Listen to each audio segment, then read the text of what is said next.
Hey everyone, welcome back to another Router Gods video. Today is day 4 of Chula's intensive Thai class number 5. What I noticed just from a personal standpoint is how mentally tired I am at the end of class. So when 4 p.m. hits, my brain is pretty much drained. And I think the reason for that is I'm coming from a school where predominantly there's a lot of discussion, there's a lot of talking back and forth. Yes, there's a lot of listening, but it's nowhere near 90 to 95%. And so I think what's happening is my brain just needs time to get used to this. And what happens is at 1 p.m. when the instructor starts speaking, basically I've got to turn on all my listening, I got to perk up my ears and, send 100% my brain power into listening. I noticed that in the quad of the Faculty of the Arts building, so at the bottom floor, it's open, it's a quad, it's a square shaped. I noticed yesterday that most of the students were sitting on one side of the quad. And I kind of wondered why are they all sitting on why are they all sitting on the east side of the quad versus the west side? And I was like, okay, well, let me sit on the east side for a little bit, sit by the benches. And yeah, so it's a wind tunnel. And a lot of the air goes and hits from west to east. And that's kind of why they're sitting there. They're cooling down. On the other days, I had been leaving off campus to the west. When you're on the sidewalk on the west side, there's no buildings to block the shade. So I was walking basically in the sun. And yesterday I decided, well, why don't I walk on the east side because the sun is coming from the west. And so when you're on the sidewalk on the east side of campus, the Chula buildings, which are fairly tall, are blocking the sun. And I was in the shade for 95% of the way back towards Siam Paragon. So, okay, today, once again, we started off with covering the news. And as is typical with news in Thailand, this dealt with criminal stuff. So apparently this chapter is all about criminals and bad people and death and stabbings and shootings and drugs and death penalties and all that stuff. So kind of a morbid chapter. But what we talked about today is we went over a news article. So they found a body in a house next to the airport, Sanam bin Suvarnabhumi. So this person had been stabbed, and they interviewed the witnesses. There's a witness who lives next door, and the witness heard that someone knocked on the door, didn't hear anything else, and then so we went line by line on that. It was about 1 page of a news article. So 3 people were involved: the victim, the suspect, and the witness. And they're still looking for the suspect. Then they start asking the questions. And how old is this guy? How old is the suspect? In what condition was the victim found? What wounds did the victim have? What did the witness say? What did the police think has been going on? So we learned a lot of new vocabulary words like investigation, interrogation, sharp. So when you're talking about a knife is sharp. The tip of the knife. And yeah, evidence, the word for evidence. So pretty much, and we have more vocabulary to study tonight. It's approximately a little bit less. I think tonight's about 25 to 30 words. But yeah, most of it is new stuff. And then we got into a discussion about drug policies and alcohol policies in Thailand. So things like when can you buy beer? You can't buy it all the time. There's certain hours where 7-Eleven closes down the window. And then marijuana, how marijuana is legal. Well, just, that's going to be changing. But how marijuana shops popped up, and then there was kind of a backlash because, you have 15-year-old kids now using marijuana, and then they get addicted. And then we broke off into pairs. So 2 students, and we had a discussion for 10 minutes between the students talking about how are the laws in your country different than the laws in my country. So I was paired up with someone from Taiwan, and we started talking about alcohol laws and drug laws. And I remembered that in Taiwan, there is the betel nut. Betel nut's kind of like a coffee nut. It's got caffeine, and you chew it, and it's kind of like tobacco, the Taiwan version of tobacco.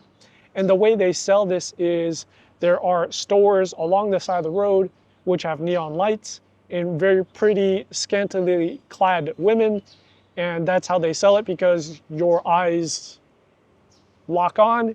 Today was definitely the most talking and conversation that we got out of all the days so far. We were given 30 minutes to write some drug policy about your home country. So what is your home country doing in terms of drugs or alcohol?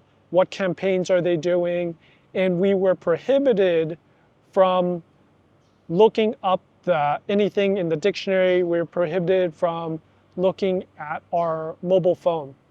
And what I found interesting is some people were finished early, and then they took the paper up to the teacher, and the teacher sat down with them. So this is one-on-one, and just went through it with a fine-tooth comb.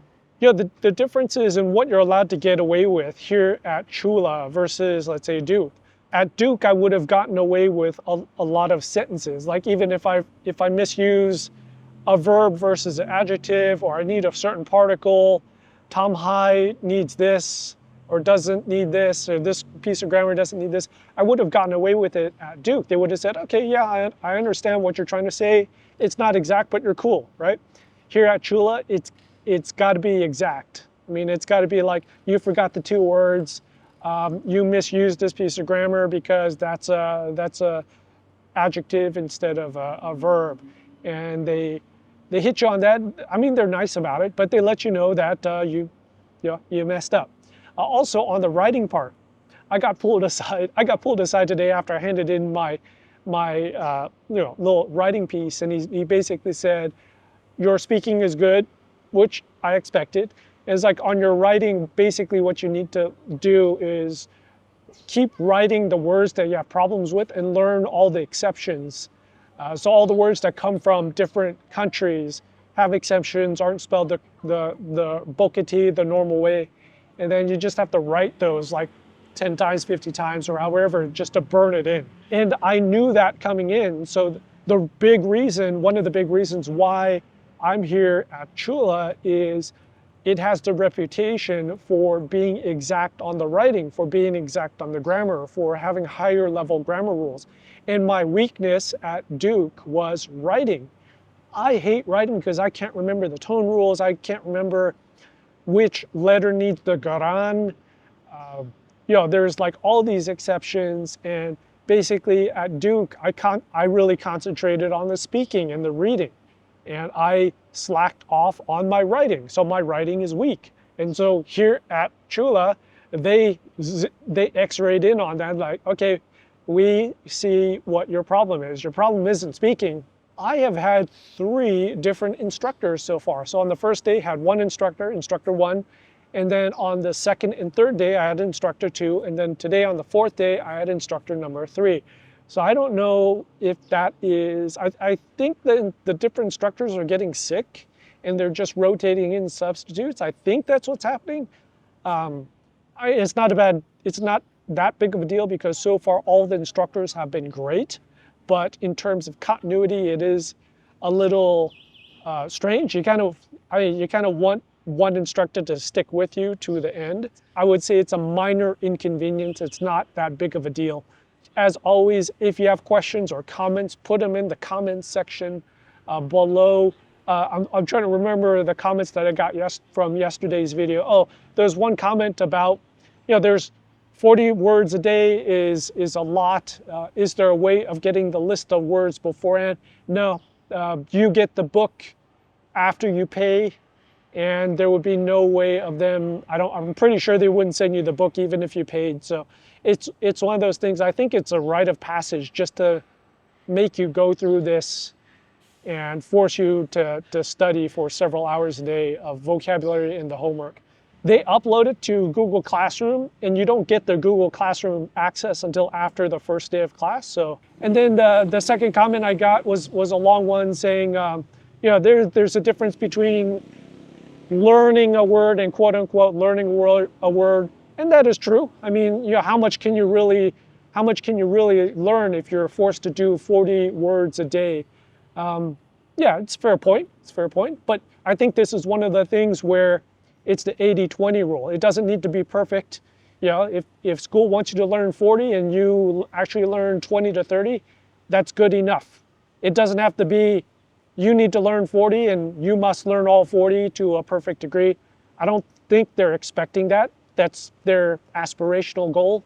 That's what they want, but if you can't do it, not a big deal. As long as you're spending the hours learning, you'll learn what you can, and then you take your quiz and you hope you do well on the quiz. But yeah, don't let perfect get in the way of good enough. I'll see you tomorrow on day number 5 already tomorrow. All right, take care, stay safe, bye.